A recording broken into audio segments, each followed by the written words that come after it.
Halo, assalamualaikum warahmatullahi wabarakatuh. Ah, baru bangun tidur saya Mbak.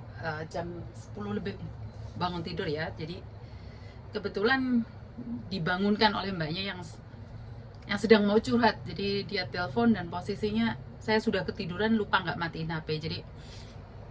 Jadi kebangun ya, jam 10 lebih saya kebangun. Dan kebetulan sebenarnya saya nunggu jemuran saya, nunggu cucian saya selesai sih sebenarnya. Jadi bukan salah Mbaknya juga yang nelpon ya. Pak mampu ya, anduk kok malah ireng. Jadi bukan salah Mbaknya yang nelpon ya, karena sebenarnya saya juga nunggu jemuran tapi ketiduran karena kecapean mungkin. Oke, sebenarnya saya pengen bilang sama mbak-mbaknya, saat kalian curhat, kalian itu tidak membutuhkan solusi, tapi malah kayak bingung sendiri gitu loh. Mengajak saya berinteraksi, berbicara dengan masalahnya dia, tapi dia sendiri tidak tahu apa yang dia cari. Jadi mbaknya itu ngomong, Cece, kalau di interminit bisa nggak turun visanya? Cece, kalau notice itu visanya bisa turun nggak? Cece, kalau di interminit bisa nggak cari majikan?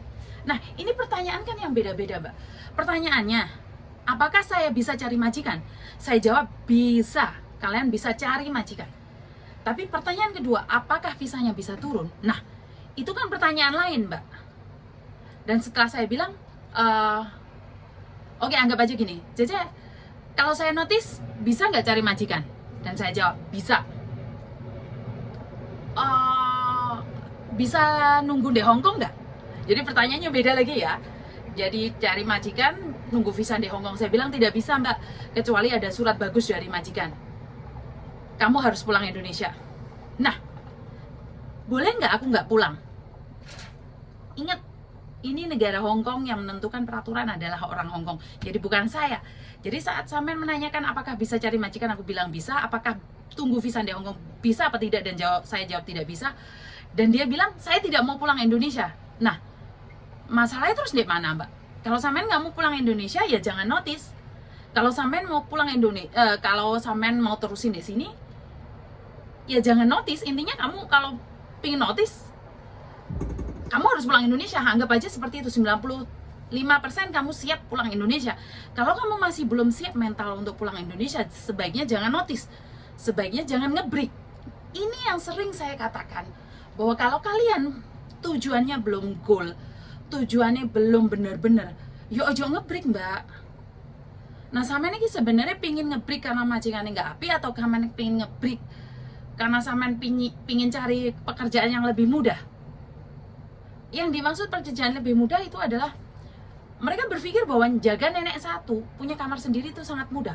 Tapi menurut pengalaman saya, jaga nenek satu punya kamar sendiri, gaji tinggi, itu sangat sulit ditebak ya. Kalau neneknya masih sehat, ngapain butuh pembantu? Sewaktu-waktu kamu melakukan kesalahan dikit aja mudah diinterminit. Tapi kalau kamu jaga nenek, kakek, kalau kamu di interminit, dia nggak bisa cari pembantu lagi. Nah, dia akan mikir-mikir untuk interminit kamu. Tapi sekali lagi, kembali pada sampean tujuannya. Kalau sampean merasa pingin cari pekerjaan yang lebih enak, jujur aku pingin cari pekerjaan lebih enak lagi Mbak, yang dimana tidak perlu jam 10 malam ditelepon oleh mbak-mbaknya, sekedar untuk curhat saja.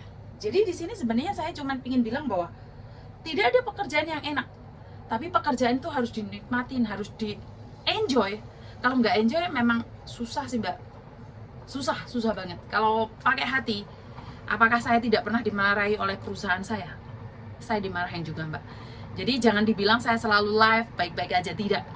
Jadi kadang-kadang saya punya masalah-masalah yang tidak perlu di-up. Jadi saya up cuman yang bagus-bagus aja ya. Jadi saya punya masalah keluarga, masalah pekerjaan, itu sama aja. Samen dan saya itu sama, karena saya juga manusia dan saya seorang pekerja. Kita sama. Jadi sekali lagi buat mbak-mbaknya yang menanyakan apakah break interminit itu bisa turun visa di Hongkong, 99% tidak bisa. Kamu harus pulang Indonesia, kecuali majikanmu bisa menuliskan surat bagus untuk kamu bisa tunggu visa di Hongkong. Jadi kalau mbaknya bilang mau notice tapi tidak mau pulang Indonesia, saya tidak bisa menyarankan yang lain karena tekadmu sudah bulat. Tapi yakin dengan apa yang kamu katakan. Sekali lagi, kalau kamu yakin, kenapa tidak pulang Indonesia? Silahkan pulang Indonesia dan kembali lagi ke Hongkong. Tapi ingat, saat kalian punya tujuan pulang Indonesia, ojo milih-milih penggayaan, Mbak. Ojo milih-milih gaji sing tinggi lah. Kamu mau pulang Indonesia, kamu sama anak-anak overseas, anak-anak yang ada di Indonesia itu sama aja. Kalian ada pengalaman apa tidak, itu sama aja, karena majikan harus bayar lebih mahal pada hotel, lebih mahal pada tiket. Jadi buat mbak-mbaknya yang ada di luar sana yang berencana pulang Indonesia, jangan mengharapkan gaji di atas gaji normal. Gaji normal kan 4.630 selok samling. Jadi kalau kalian mengharapkan gaji 5.000, tunggu sampai visa finish kontrak. Jadi kalau mengharapkan gaji tinggi, tunggu finish kontrak. Tapi kalau kamu bulat untuk pulang Indonesia, itu tidak ada masalah. Kamu harus tahu konsekuensinya.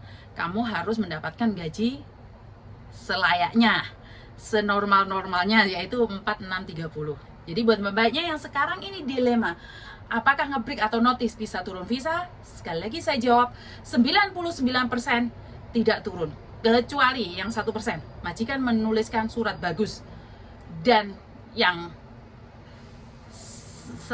lainnya majikan meninggal, majikan King Chai Mantai, dan relocation. Jadi ini pasti turun visa. Jadi yang saya katakan 99% tidak turun visa, yang 1% turun visa, itu karena majikan memberikan alasan bahwa kamu layak untuk bekerja di Hong Kong. Dan sekali lagi, buat babaknya yang ingin pulang Indonesia, jangan mengharapkan gaji tinggi. Itu aja dari saya. Sudah malam, selesai nyuci baju, saya tidur lagi. Terima kasih dan wassalamualaikum warahmatullahi wabarakatuh. Bye-bye.